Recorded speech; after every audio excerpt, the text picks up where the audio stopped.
Hello दोस्तों एक बार फिर से आपका स्वागत है आपके अपने यूट्यूब चैनल पर। और मैं देवी प्रसाद आपके लिए लेकर आया हूँ एक और वीडियो। जो वीडियो आज उत्तराखंड के पंच प्रयाग से संबंधित होने वाली है। दोस्तों, पंच प्रयाग यानी पांचों संगम उत्तराखंड के बहुत ही खूबसूरत संगम माने जाते हैं और उन्हीं की बड़ी धारा एक गंगा के रूप में प्रवाहित होती है, जो आगे चलकर ऋषिकेश और हरिद्वार में गंगा बनाते हैं। तो पांचों प्रयाग का इतना महत्व है उत्तराखंड में कि उत्तराखंड की सुंदरता को चार चांद लगा देते हैं। वैसे तो पूरी उत्तराखंड की भूमि देवभूमि ही कहलाती है, क्योंकि उत्तराखंड के चार धाम भी वहाँ पर ही है। और वह उत्तराखंड के धाम स्वर्ग से भी बढ़कर माने जाते हैं, क्योंकि पृथ्वी का अगर स्वर्ग माना जाता है तो उत्तराखंड को ही माना जाता है। और उत्तराखंड के यह चार धाम और पांच संगम यानी कि पांच प्रयाग बहुत ही खास माने जाते हैं। तो दोस्तों, गंगा को यूं ही मोक्षदायिनी स्वर्गदायिनी नहीं कहा जाता। गंगा को जो मोक्षदायिनी और विश्व की सबसे अच्छी नदी बताया गया है, वह वेद पुराणों में और इतिहास में सच ही बताया गया है, क्योंकि यह हिमालय की तलहटी से ऐसी ऐसी जड़ी बूटियों को अपने साथ बहा कर लाती है कि अगर उसका जल दो घूंट भी गंगा जल आपने पी लिया तो अनेकों बीमारियों से आपको राहत मिलने की संभावना होती है, क्योंकि बहुत ही जड़ी बूटियाँ और औषधीय गुण अपने साथ हिमालय के तलहटी से गंगा मैया बहा कर लाती है, अपने साथ लेकर तो आती है। दोस्तों आइए विस्तार से जान लेते हैं कि कौन सी नदी कहाँ पर किसके साथ मिलकर संगम बनाती है।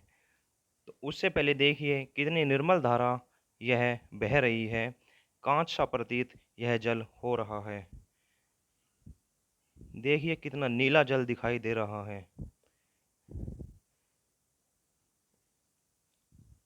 और बहुत ही निर्मल जल यह प्रतीत हो रहा है, दिखाई दे रहा है। तो चलिए शुरू करते हैं। दोस्तों सबसे पहले बद्रीनाथ से अलकनंदा निकलती है और वह विष्णु प्रयाग में धौली गंगा के साथ मिलकर संगम बनाती है। अलकनंदा एक गहरी और बड़ी नदी है, तो आगे की जो धारा चलेगी वह गहरी और बड़ी धारा के नाम से ही चलती है। तो अब धौली गंगा और अलकनंदा जब विष्णु प्रयाग में संगम बनाती है तो उसके बाद में जो आगे की धारा बनेगी वह अलकनंदा के नाम से जानी जाएगी। फिर नंदप्रयाग में अलकनंदा, क्योंकि गहरी नदी है, नंदाकिनी से मिलती है, या यूँ कहे कि नंदाकिनी अलकनंदा में आकर मिलती है और फिर संगम बनाती है। इस संगम को नंद प्रयाग के नाम से जाना जाता है और आगे की धारा भी अलकनंदा के नाम से ही चलती है। और फिर कर्ण प्रयाग में पिंडार नदी का संगम इससे होता है और यह कर्ण प्रयाग कहलाता है। और आगे चलने के बाद जब अलकनंदा की धारा आगे बढ़ती है तो रुद्रप्रयाग में मंदाकिनी का संगम इसमें होता है और यह रुद्रप्रयाग संगम के नाम से जाना जाता है। और फिर आगे अलकनंदा की धारा जब बहती है तो उसके बाद में आखिर में देवप्रयाग में भगीरथी जो गंगोत्री से आकर मिलती है, वह अलकनंदा में देवप्रयाग में मिलती है। फिर इसके बाद में इसका नाम भगीरथी यानी गंगा हो जाता है। गंगा आगे ऋषिकेश में और हरिद्वार में गंगा के नाम से ही चलती है और बहुत ही बड़ी धारा यह हो जाती है। वैसे तो सभी नदियाँ नीले जल से ही लबरेज रहती है, लेकिन बरसात में कुछ मटमैला जल हो जाता है। तो दोस्तों, जैसे कि आप हरिद्वार और ऋषिकेश से आगे बढ़ेंगे तो सबसे पहले आपको देवप्रयाग के दर्शन होंगे। देवप्रयाग एक बहुत ही अच्छी जगह है।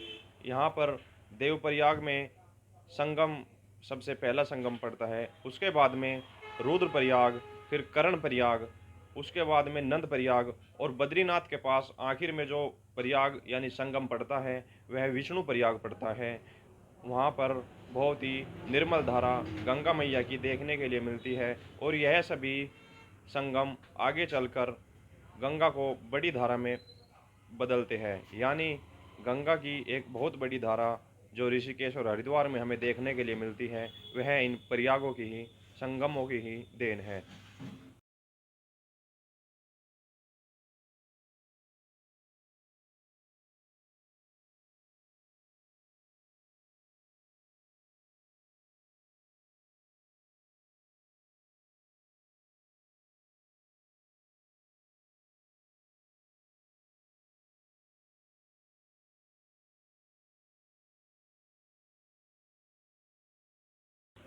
और मेरा मानना तो ये है कि जितनी हम महंगी दवाई बाबा रामदेव से लेते हैं, अनेकों टूथपेस्ट और भी बहुत सारी चीज़ें जो पतंजलि की हम मार्का देख कर लेते हैं, वह भी हिमालय से ही लाई जाती है। अधिकतर हिमालय से ही लाई जाती है, क्योंकि हिमालय एक औषधियों का भंडार है और औषधियों से ही गंगा जल निकल कर आता है। उन्हीं में से रिस रिस कर गंगा जल की एक बड़ी धारा बनती है। दोस्तों, गंगा को यूं ही मोक्षदायिनी नहीं कहा जाता। इतिहास में और वेद पुराणों में गंगा का जो बखान मिलता है, उससे यह सिद्ध हो जाता है कि गंगा कितनी पवित्र और अच्छी नदी है। हर घर में, हिंदू घर से जुड़े हुए सभी लोगों के घरों में गंगा जल को पूजा के रूप में भी लोग इस्तेमाल करते हैं, क्योंकि अमृत की बूंदें गंगा जल में ही गिरी थीं। दोस्तों, अगर आप ऊपर से गिनती करेंगे तो विष्णु प्रयाग सबसे पहले आपको मिलेगा, जो बद्रीनाथ धाम के ही समीप है। पहले विष्णु प्रयाग, उसके बाद में नंद प्रयाग, फिर कर्ण प्रयाग और रुद्र प्रयाग, और आखिर में ऋषिकेश से आगे आपको देव प्रयाग के दर्शन होंगे। यह पांचों प्रयाग इतने अच्छे प्रयाग माने जाते हैं, इनसे अच्छा उत्तराखंड में और कोई भी, वैसे तो उत्तराखंड में अनेकों प्रयाग आपको देखने को मिल जाएंगे, लेकिन इनसे अच्छे और प्रयाग नहीं माने जाते। दोस्तों, जहाँ कण कण में प्रभु बसते हैं, श्री भोले शंकर बसते हैं, विष्णु भगवान बसते हैं, और न जाने सभी देवी देवताओं का वास जिस भूमि में होता है, उस भूमि को सतत प्रणाम, हमेशा प्रणाम। उत्तराखंड की इस भूमि को शाश्वत प्रणाम। तो दोस्तों, चैनल को सब्सक्राइब कीजिए, वीडियो को लाइक और शेयर कर दीजिए, और कमेंट बॉक्स में बताइए आप किस क्षेत्र से संबंधित वीडियो देखना पसंद करते हो। आपको इस यूट्यूब चैनल पर उसी से संबंधित वीडियो देखने के लिए मिलेगी। धन्यवाद।